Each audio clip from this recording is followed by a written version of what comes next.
নমস্কার, সুপ্রভাত। সবাই কেমন আছেন? আশা করছি আপনারা সবাই খুব ভালো আছেন। প্রবাসে বাঙালি সংসার চ্যানেলটিতে আপনাদের সবাইকে স্বাগত জানাই। আজকের ব্লগটি আপনাদের পুরোটাই দেখতে হবে, কারণ আজকে আপনাদেরকে আমি ইডলির সাথে সাথে সাম্বার ছাড়াও যে একটা সুন্দর চাটনি দিয়ে আপনারা খেতে পারবেন, আর যেটা খুব ইজি বেনে যায়।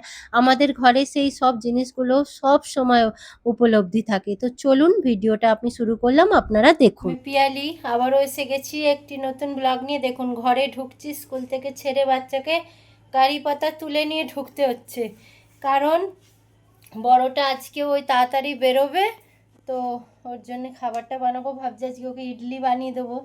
জিজ্ঞাসা করি, ইডলি রাওয়া ইডলি ভিজানোই আছে সুজিটা, তো যদি নিয়ে যায় তাহলে বানাবো, নাহলে আবার ওইটা দিয়ে অন্য কিছু বানিয়ে দেবো। তো চলুন তাহলে। আর ইডলির সাথে বানাবো আজকে একটা চাটনি, সাউথ ইন্ডিয়ান স্টাইলেরই চাটনিটা, ওটাও দেখাবো আপনাদেরকে। এসেই মানে 5 মিনিট আমি দাঁড়াতে পারিনি, এসেই শুরু করতে হবে কাজ। তো চলুন, শুরু করে ফেললাম আজকের ব্লগ আপনাদের সাথেই। আপনারা সাউথ ইন্ডিয়ান খাবারগুলো, সেই উত্তাপম বলুন, পাডু বলুন, তারপরে ইডলি বলুন, এইগুলোর জন্যে না চাটনি থাকে আলাদা আলাদা। তো এই চাটনিটা ইজি বেনে যায়, ফটাফট বেনে যায়, আর বানানো মানে ঘরের উপকরণ দিই, যেগুলো আমাদের বেসিক সব সময় থাকে: রসুন, টমেটো, শুকনো লঙ্কা, আর ছক দেওয়ার জন্য আর কি চাই কারিপাত্তা, হিং, আর আপনার কালো সর্ষে। তো কিছুই না, দেখুন কি করে বানাচ্ছি, একদম সহজ।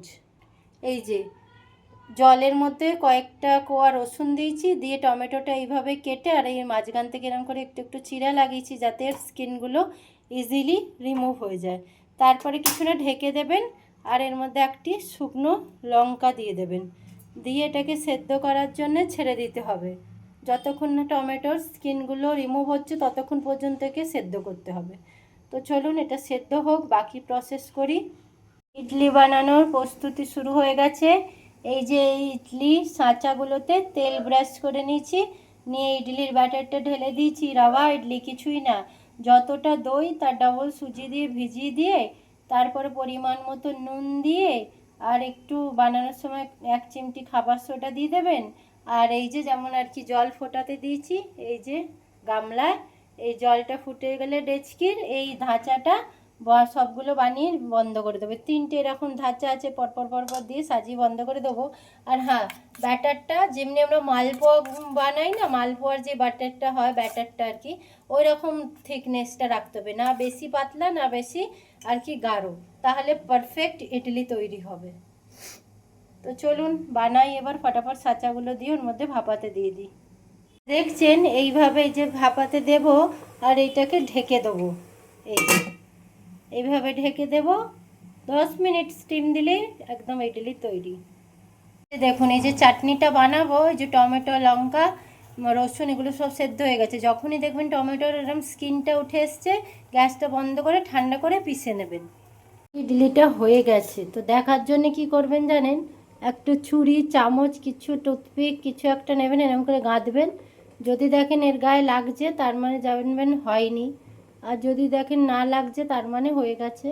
তো আমার 4টে প্রথমের ইডলিটাই যখন হয়ে গেছে, তো 3টে পরের দুটো খাঁচা আরও হয়েই গেছে। তো চলুন গ্যাসটা বন্ধ করে দিলাম, এটি একটু ঠান্ডা করার জন্য ছেড়ে দিই, তারপরে নামিয়ে দেবো।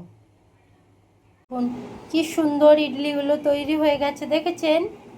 আর চাটনিটা আর কি মিক্সিতে পেস্ট করে আর চাটনিটাতে ছকা লাগিয়ে দিলে একদম ঝটপট সকালের ব্রেকফাস্ট বলুন, বাচ্চাদের স্কুলের টিফিন বলুন, বা হাজব্যান্ডের অফিসের বলুন, দিতে পারেন। এটা খুব ভালো অপশান। আমরা অফিসেও এটা ইউজ করি, এখন বাচ্চা কলেজে যাবে তাও নিয়ে যাবে।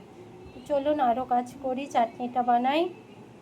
চলুন চাটনিটা এবার ছকটা লাগিয়ে দিই। সর্ষের তেলেই লাগাতে হবে জানেন, তবেই ভালো ফ্লেভারটা আসে। সর্ষের তেলটা যেই গরম হয়ে যাবে, ওর মধ্যে দেবেন একটু কালো সর্ষে। কালো সর্ষেটা যেই আর কি ফোড়নটা চটকে যাবে, তারপরে দিয়ে দেবেন কিছুটা কারি পাতা। কারি পাতাটা ফ্রেশ হলে বেশি ভালো হয়। তারপরে দেবেন একটু হিং, 1 চুটকি হিং, আর দেবেন একটু হলুদ। যদি আপনারা এখানে পছন্দ করেন আর একটু বেশি ঝাল, তাহলে আরেকটু লঙ্কা আর একটু কাশ্মীরি লাল লঙ্কার গুঁড়ো অ্যাড করে দেবেন। তারপর ওই যে পেস্টটা বানিয়ে রেখেছিলাম ওইটা দিয়ে দিলাম, আর একটু ওই মিক্সিটায় ধুয়ে জলটা দিয়ে দেবো। স্বাদ মতো তারপরে নুন দেবো একটু স্বাদ মতো নুন, দিয়ে আর একটু ভালো ব্যালেন্স করে করার জন্য দেবো একটু চিনি। এটা ফুটলে এই যে এতটা পাতলা আর পাতলা থাকবে না, ঠিক ব্যালেন্স হয়ে যাবে। তাও আমার থেকে একটু জলটা আজকে বেশিই পড়ে গেছিলো, তাড়াহুড়োতে আর আছি, যেহেতু একটু বুঝতেই তো টমেটো পারছেন সব আর দিনটা মানে সমান হয় না। ঝাল ও আপনারা একটু শুকনো লঙ্কা জলটা আছে, কম তো দেবেন। একটু আর চিনি দিয়ে এটাকে দেবেন ভালো করে ব্যালেন্স করার ফুটিয়ে নেবো, জন্য। নিয়ে গ্যাসটি বন্ধ করে দেবো। দেখুন তাহলেই তৈরি চাটনিটা হয়ে রেডি যাবে হয়ে গেছে, একদম একটু ঠান্ডা চটপটে করে দিই, চাটনি। আজকের দিয়ে টিফিনে চাটনিটাতে প্যাক করে একটু দেবো। আর ঝালটা ইডলিটাও কমই ঠান্ডা দিয়েছি, করতে দিয়েছি, সাথেই ঝালটা সব বেশি প্যাক দিলে করে দেবো আর কি। ভালো চলুন লাগে তাহলে না প্যাক সবসময়, করি, ঝাল খেতেই জন্য মানে কম আগে দিলাম। ঠান্ডা তো করি। চলুন ফের। সকাল থেকে এত ব্যস্ত হয়ে পড়ি, মানে একটাকে পাঠাতে হয়, আবার আর একটা, রোজ রোজ কি বাইরের খাবার খাবে, এদের পেটও তো ভালো না, পরপর দুদিন খেলেই 3 দিন শুরু হয়ে যায়। তাই ক্যান্টিন ফ্যান্টিনে খাওয়াটা একটু অ্যাভয়েড করাই ভালো। তাই যতই যেমনই কষ্ট হোক বানিয়ে দিই। এবার কলেজে পড়ে বলে কথা, নানান রকমের বাচ্চা সব, সেখানে রুটি তরকারিটা ও ঠিক পছন্দ করে না খেতে, নানান রকম ফ্যান্সি খাবার। আজকে তো দেখলেনি ইডলি বানালাম, এসেই মানে তাড়াহুড়ো লেগে যায় একদম। তো যাই হোক, ঝটপট ওটা বেনেও যায়, আর প্রিপারেশনটা যদি আগের থেকে ভিজিয়ে রাখা যায় তো বেশিক্ষণ টাইম লাগে না, ভালো অপশান ওটা। আর এই যে কালকে বাজার এনেছিলাম, কাঁচা লঙ্কাগুলো এইভাবে মোটাগুলো না ছাড়িয়ে রাখলে পচে যায়, এমনিতেই তো বর্ষাকালের সবজি, তো ভালো করে সব ছাড়িয়ে ছড়িয়ে রাখি। আর আজকে বৃহস্পতিবার, পুজো করব সেই সন্ধেবেলায়, কারণ হয়ে উঠবে না এখন, সবে ঘরে মানে ঝাড় দিয়েছি, এখনো মোছা হয়নি ঘর। ডালটা বসিয়েছি, ডাল হয়ে গেছে, আমরা বৃহস্পতিবারও নিরামিষ খাই। তো ওই আলু কপির তরকারি বানাবো, ফুলকপি এনেছিলাম কালকে, কি দাম জানেন, 100 টাকা কিলো ফুলকপি। তো যাই হোক, কি আর করবো, সব জিনিসেরই দাম, গরিব মানুষরা তো আর বাঁচবে না মনে হয়। আর এই যে চারিদিকে বন্যা হচ্ছে, এই বৃষ্টি দেখবেন আরও তরকারি পাতির দাম বেড়ে যাবে আর কি, আনাজের। তো যাই হোক, এই যে সব করি, আপনাদের সাথে গল্প করতে করতেই আমি লঙ্কাগুলো গোছাবো, সব তরকারিগুলো কাটবো আর কি, আলু কপি সব কাটবো, নিরামিষ বানাবো। আর তারপরে আবার চান ঠান করবো, ঘর তোর মুছে চান করে তারপরে এখন এমনিই পুজো করব লাস্ট, মানে সন্ধেবেলায়, তারপরে লক্ষ্মীর ঘরটা বসাবো, কারণ এখন হয়ে উঠবে না। আর যদি দেরি হয়ে যায়, বলে বেলা 12টার পরে আবার নাকি তুলসীতে জল দিতে নেই। তাই ছেলেটাকে বলেছিলাম যে তুই তুলসী গাছটায় চান করেছিস, কমসে কম তুলসী গাছটায় জল দিয়ে যা। তো তুলসী গাছটায় জল দিয়ে গেছে। আমি এই যে এবার করে রান্নাবাড়ির সব পাট সেরে তারপরে পুজো পাঠটা করে আবার তাকে আনতে যেতে হবে। তাহলে চলুন কাজ করতে থাকি, গল্প করতে থাকি, আপনারা আমার সাথে থাকুন। চলুন, রান্না বাড়ি কাজকর্ম সব হয়ে গেল, আর ছেলেটাকে নিয়ে আসি ছোটোটাকে স্কুল থেকে, তারপরে আবার তাকে খাইয়ে দাইয়ে একটু রেস্ট করাতে হবে, কারণ ডেইলি এখন রিভিশন টেস্ট হচ্ছে, তো ভালো করে পড়াতেও হবে। আর আমার টিপ নাকি একটা লেগে আছে এখানে, যাই হোক, তো বেরোতে হবে। একটু রোদ উঠলো দেখলাম, দেখে জামা কাপড়গুলো বাইরে মেললাম, আবার দেখছি মেঘ করেছে। উফ, আমি অতিষ্ঠ হয়ে গেছি এইবারের ওয়েদার দেখে, কবে যে ঠিক হবে এই ওয়েদার আর বুঝতে পারছি না, আর ভালোও লাগছে না সত্যি বলতে। তো যাই হোক, বেরোই ভাবছি, রেইনকোটটা নিয়েই বেরোবো, ওয়েদারের কোনো ঠিক নেই। চলুন তাহলে বাচ্চাটাকে নিতে যাচ্ছি, এসে আবার কথা হবে। বহুদিন পরে আজকে সারা দিন, এখনো পর্যন্ত বিকেল হয়ে গেছে, বৃষ্টি হয়নি, মানে বহু দিন পরে এমন একটা দিন, যেই দিন পুরো দিন সন্ধে হতে চললো বৃষ্টি হয়নি। আর এই যে আমার মানি প্ল্যান্ট মহাশয়, এই যে এইটি, এই গাছটি ভেতরের দিকে থাকে, জল পায় না, দেখছি গাছটি শুকিয়ে গেছে গোড়াটা, তো মানি প্ল্যান্টটার গোড়াটাকে আর কি ভিজিয়ে দিই একটু, শুকনো খটখটে হয়ে আছে,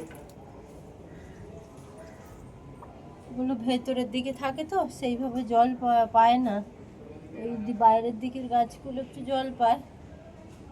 এসির থেকে জলটা পড়ছে, চালিয়েছিল এসি, বললো জল পড়বে না, তো সেই তো এতই জল পড়ছে, এসির থেকে জল সবারই পড়ে, আমাদের এসির থেকে যে কেন এত জল পড়ে বুঝতে পারি না। ঠিক করানো হলো, তাও দেখছি যে এই কাজ সেই, কিছু করার নেই, কিছু নিশ্চয়ই তো প্রবলেম হবে। চলুন, আরও ওইদিকে সব গাছগুলো আছে, জল দিয়ে দিই। আর দেখুন আমার জবা গাছে গরমকালে ফুল ফোটে, এই ন্যাচারালি এই টাইমটায় ফুলটা ফোটে না, শুধু একদম ওই জুন মাস, মে জুন এই টাইমে জবা গাছে ফুল ফোটে। আজকে আবার দেখছি অনেক দিন পরে একটা কুড়ি এসছে, দাঁড়ান আপনাদেরকে দেখাই। এখন জবা গাছে একটা কুড়ি এসছে, প্রচুর ফুল ফুটতো ওই গাছটায়, গরমে মানে ফোটে আর কি, মে জুন এই 2 মাসই ফোটে, বেশি ফোটে না। এখন দেখছি আবার একটা ফুটে, তো যাই হোক ভালোই লাগছে দেখে। আর এই যে দেখুন এই গাছগুলো এই শুধু জঙ্গল হয়ে বড় হয়ে আছে, এই গাছে কিন্তু ফুল হয় ওই দিকের গাছে, এই গাছ দুটোতে তিনটেতে এই দিকের জানলাটাতেও ফুল কিছুতেই হয় না। আর দেখুন কত ছোট ছোট তুলসী গাছ উঠেছে, এই দেখছেন ছোট ছোট ছোট ছোট কত তুলসী গাছ উঠেছে, এগুলো ভাবছি লাগিয়ে দেবো। এইটা দেখুন বেশ ভালোই বড় হয়ে গেছে, এই তুলসী গাছটাও ফুটেছে, বেশ ভালোই বড় হয়েছে, ডাঁটা হয়েছে জানেন, আমার হাত যাবে না, আপনাদের দাদাকে বললাম পেরে দাও ডাঁটাগুলো, নাহলে আবার কেউ নিয়ে নেবে পেরে। বেশ ভালোই লাগবে এই টাইমে ডাঁটাটা খেতে। আর এই জ্বর সর্দি একটু একটু হয়েছে মুখে, আর আমার মনে হয় এই টাইমে সজনা ডাঁটা খাওয়াটাও ভালো, বাচ্চাদেরও ভালো। সজনা ডাঁটা তো খুবই উপকার, সবাই জানি আমরা। দাঁড়ান দেখাচ্ছি কত বড় বড় হয়ে গেছে ডাঁটাগুলো, 1 মিনিট দাঁড়ান। এই দেখুন দেখছেন, ওই দেখুন এই যে লম্বা হয়ে ঝুলছে দেখুন, বেশ অনেকগুলো, শুক্তো টুক্তো করলে বেশ ভালোই হবে, হয়েই যাবে। আর এইখানটাতেও হয়েছে, এই দেখুন এই যে লম্বা এরকম মাঝে মধ্যে এরকম লম্বা লম্বা অনেকগুলো হয়েছে। এইখানটাতে দেখুন কতগুলো হয়েছে, দেখতে পাচ্ছেন আপনারা, এই যে দেখুন ভেতরটাতে অনেকগুলো হয়েছে, অনেক ডাঁটা হয়েছে, বেশ ভালোই লাগছে ডাঁটাগুলো দেখে। আর এই চারিদিকটা একটু সবুজ সবুজ, সেই চারিদিক দেখতে বেশ ভালো লাগছে। গাছগুলোতে জল দিয়ে দিলাম, অনেকদিন পরে কাপড়গুলো আমি বাইরে মেললাম, সব থেকে বড় কথা। আর এই যে দেখুন আমি এসেছি বারান্দায়, আমার এসে গেছে বসছে। কী হয়েছে বাবা, কি? ওলে বাবা নমস্কার করতে হয় না মা, নমস্কার করতে হয় না। ওলে বাবা এখন আবার আদর করতে হবে, দেখুন শুয়ে পড়লো, এরম করে ওরকম আদর করে। এই আমার এক ঢোপি, ওটো আমার ঢোপি, ঢোপি আমার ঢোপি ঢলানি, ওঠো ওঠো ঢোপি ঢলানি, ওঠো ওঠো ওঠো ওঠো ওঠো। বিকেলবেলা এরকম বাইরেটা বসে থেকে, মানে এই গ্যালারিটাতে বারান্দায় দেখো, ও দেখতে খুব ভালোবাসে প্রকৃতি, খোলামেলা হাওয়া।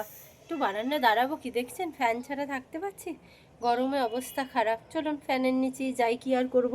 ছেলেটাকেও তুলি, পড়তেও বসাতে হবে, এখন রিভিশন টেস্ট ডেলি এক এক দুটো দুটো সাবজেক্ট হচ্ছে। আর নোটবুক হারিয়ে ফেলেছে স্কুলে আমার মহারথী। ম্যামকে বললাম, 1 সপ্তাহ হতে চললো, রোজ বলছি, রোজই বলছে কাল কাল কাল কাল কাল। আমি বাধ্য হয়ে কী করবো, একটা বাচ্চার থেকে চাইলাম, সে কতটা কি দিয়েছে জানি না, এই হোয়াটসঅ্যাপেই পাঠাবে, এখন ওই ল্যাপটপে কানেক্ট করে দেবো, দিয়ে আবার সব লেখাতে হবে। আমিও কিছুটা লিখে দেবো, কারণ এত লেখা পুরো 6 মাসের, ও তো আর লিখে কমপ্লিট করতে পারবে না। তাহলে চলুন পড়াশোনাটা করিয়ে নিই ওকে উঠিয়ে। চলুন তাহলে, পড়াশোনা হয়ে গেছে, রান্নাও করে নিয়েছি, একটু আলু ভাজলাম, একটু ডাল করলাম, যা ভাত আছে আমাদের হয়ে যাবে। আর কিট্টুকে আজকে দুপুরে দিয়েছিলাম দুধ বিস্কুট, আর রাত্তিরের জন্যে কিছু নেই, ও তো চিকেন ছাড়া খেতে চায় না। কালকে ডিম দিয়ে দিয়েছিলাম, একবারের খাবারও খাইনি, ফেলেছে।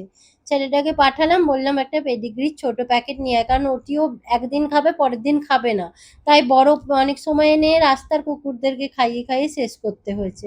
এই জন্যে বললাম, ও গাধা কি করেছে, পেডিগ্রি পায়নি, ফোন করে তো বলবি। একটা এতটুকু প্যাকেট, যেই প্যাকেটটির দাম 40 টাকা, কাঁচা চিকেন ছিল কি জানি না, ছোট ছোট ছোট কোনো টুকরো করা চিকেন ছিল, ওইটা নিয়ে এসছে। বলুন, জানি না, যাই হোক খাইয়েছি, এবার জানি না ওর পেটে ব্যথা হবে কি না হবে। আর খুব গায়ে লাগছে আমার ওই 40টি টাকা দিয়ে ওইটুকু জিনিসটি কেনা। আর কি করব বলুন, কিছু করার নেই, একদম বোঝে শোনে না এরা। তো যাই হোক, তাহলে আজকের ব্লগটি আমি এখানেই শেষ করছি। আপনারা সবাই ভালো থাকবেন, সুস্থ থাকবেন, আবার দেখা হবে আপনাদের সাথে অন্য ব্লগে। আর যদি ভালো লাগে একটি লাইক করে দেবেন, আর সাবস্ক্রাইব করে রাখবেন চ্যানেলটিকে। Tata, bye bye.